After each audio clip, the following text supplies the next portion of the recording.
আসসালামু আলাইকুম। কেমন আছেন সবাই? আজ আমি এসেছি আপনাদের জন্য নতুন কিছু নিয়ে। আমি নিয়েছি ৪ কাপ আটা, পরিমাণ মতো লবণ, হাফ কাপ তেল এবং ২টি ডিম। প্রথমেই আমি একটা কড়াইয়ে ২ কাপ পরিমাণে পানি নিব। এতে পরিমাণ মতো লবণ এবং ১ চা চামচ চিনি দিয়ে দেব। পানি গরম হয়ে এলে আটাগুলো দিয়ে ভালো করে সিদ্ধ করে নেব।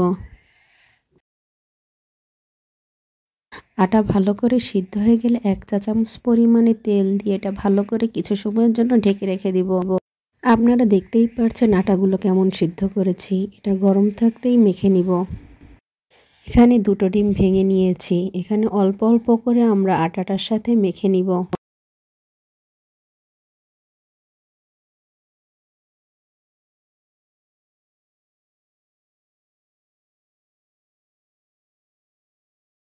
আটাটা ভালো করে মাখা হয়ে গেলে আবার কিছু সামান্য ডিম দিয়ে আবার ভালো করে মাখিয়ে নিব।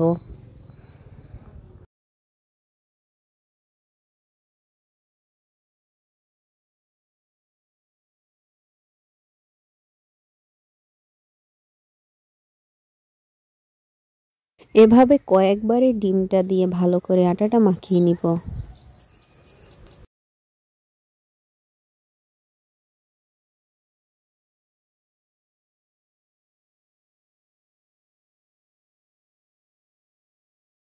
ডিম দিয়ে মাখানো হয়ে গেলে এরপরে অল্প অল্প করে তেল দিয়ে বারে বারে আটাটা ভালো করে মেখে নিব।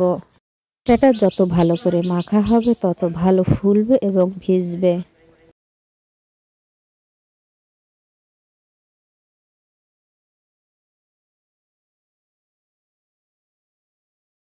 আমি এখানে বড় বড় ৩টা রুটির ডো তৈরি করে নিব।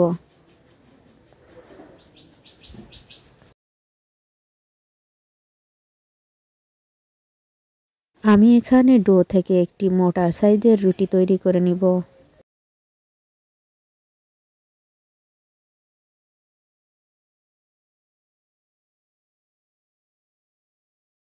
এরপর একটি ছুরির সাহায্যে নিজের পছন্দ অনুযায়ী পিঠাগুলো তৈরি করে নিব।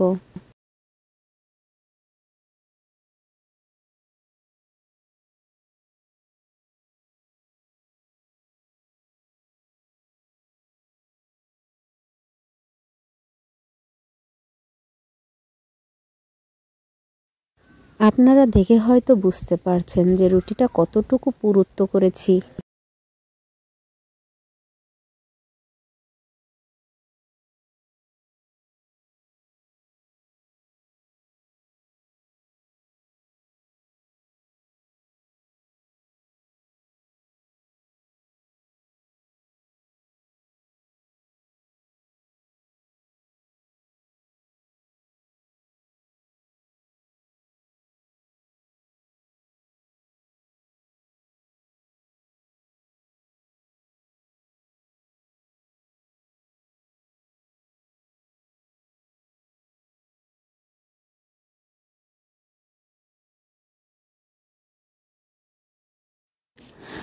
আপনারা চাইলে এমন মাটির সাজ বা প্লাস্টিকের সাজ দোকান থেকে কিনে নিতে পারেন।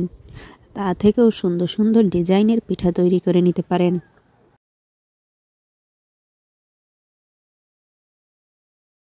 এই যে তৈরি করে ফেললাম সবগুলো পিঠা।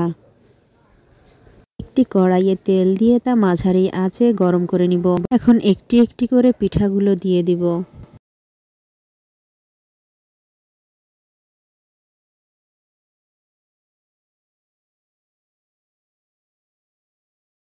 পিঠাগুলো আস্তে আস্তে উল্টিয়ে পাল্টিয়ে ভালো করে ভেজে নিব।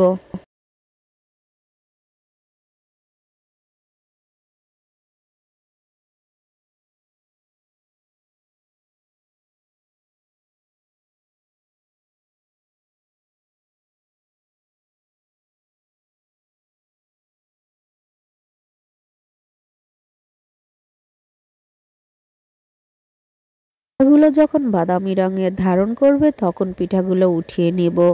লক্ষ্য করবেন পিঠাগুলো যেন বেশি ভাজা না হয়ে যায়। পিঠে ভেঙে দেখাই। দেখুন ভিতরটা কত নরম আর সফট হয়েছে আর বাহিরটা কতটা মুচমুচে। একটি কড়াইয়ে 1 লিটার পরিমাণ দুধ দিয়ে তাতে 2 টুকরো দারচিনি, 2টো তেজপাতা, এলাচ দিয়ে দিব।